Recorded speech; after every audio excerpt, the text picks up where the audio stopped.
وحشتوني. كرب ما بعد صدمة العلاقات العاطفية، ولما العلاقة تخلص والوجع لسه ما خلصش، ازاي اتخطى الوجع ده؟ في ناس كتير بتفتكر ان اول ما العلاقة بتنتهي كل حاجة خلصت، ومع مرور الوقت الانسان هينسى. لكن الحقيقة ان في علاقات بتسيب اثر كبير جوانا ووجع كبير، مش مجرد فراق. ممكن العلاقة تنتهي لكن الوجع بيفضل، القلق بيفضل، الوجع هيفضل ساكن جوه الإنسان فترة طويلة، وده اللي بنسميه كرب ما بعد صدمة العلاقات العاطفية. الكرب ده بيظهر غالبا بعد علاقة كان فيها خيانة أو كذب أو تلاعب نفسي أو إهانة أو رفض متكرر، أو علاقة كان فيها شد وجذب طول الوقت. الشخص بيخرج من العلاقة وهو حاسس إنه فقد جزء من نفسه، وإنه ما بقاش يثق في حد ولا حتى يثق في إحساسه. المشكلة إن الصدمة مش بتكون في نهاية العلاقة بس، ولكن في كل اللي الشخص عاشه جوه العلاقة. كل مرة انجرح وسكت، كل مرة سامح على أمل إن الأمور تتغير، وكل مرة حارب عشان يحافظ على العلاقة وهو بينسى نفسه. كل المواقف دي بتتراكم جواه لغاية ما تسيب أثر نفسي كبير جدا. طب ايه هي علامات كرب ما بعد صدمة العلاقات العاطفية؟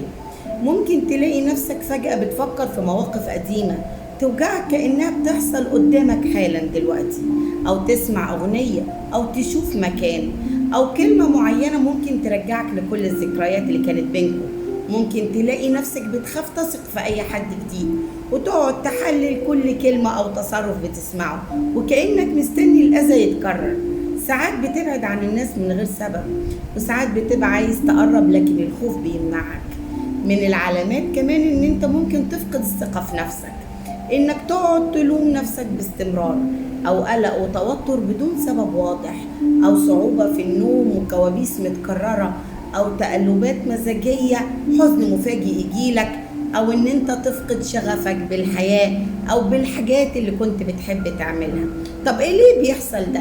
لأن المخ بيعتبر التجربة دي خطر، ولما الإنسان يعيش فترة كبيرة في علاقة مليانة ضغط وخوف، المخ بيفضل شغال على وضع الدفاع حتى بعد انتهاء العلاقة، بيفضل مستني أي أذى جديد.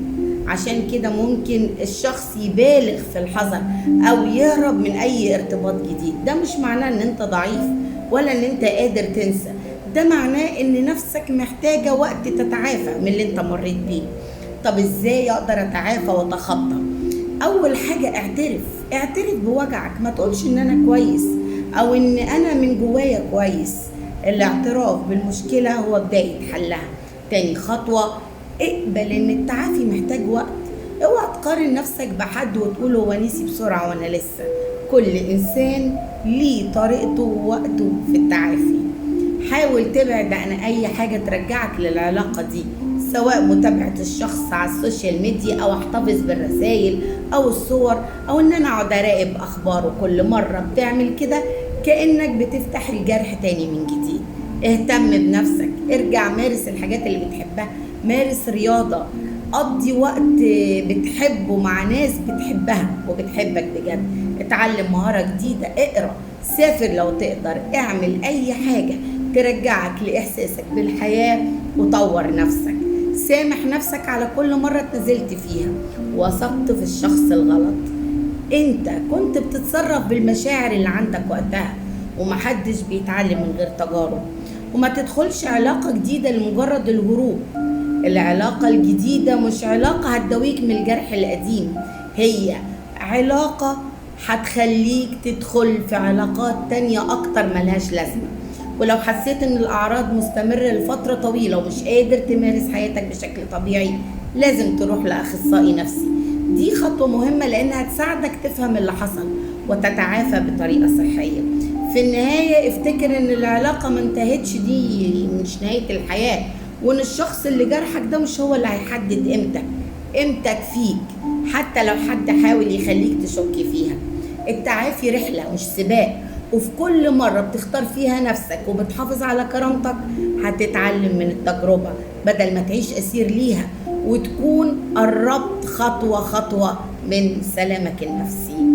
يمكن الجرح يفضل موجود ويمكن تفضل فاكره، ولكن مع الوقت هيطلع والذكريات هتطلع.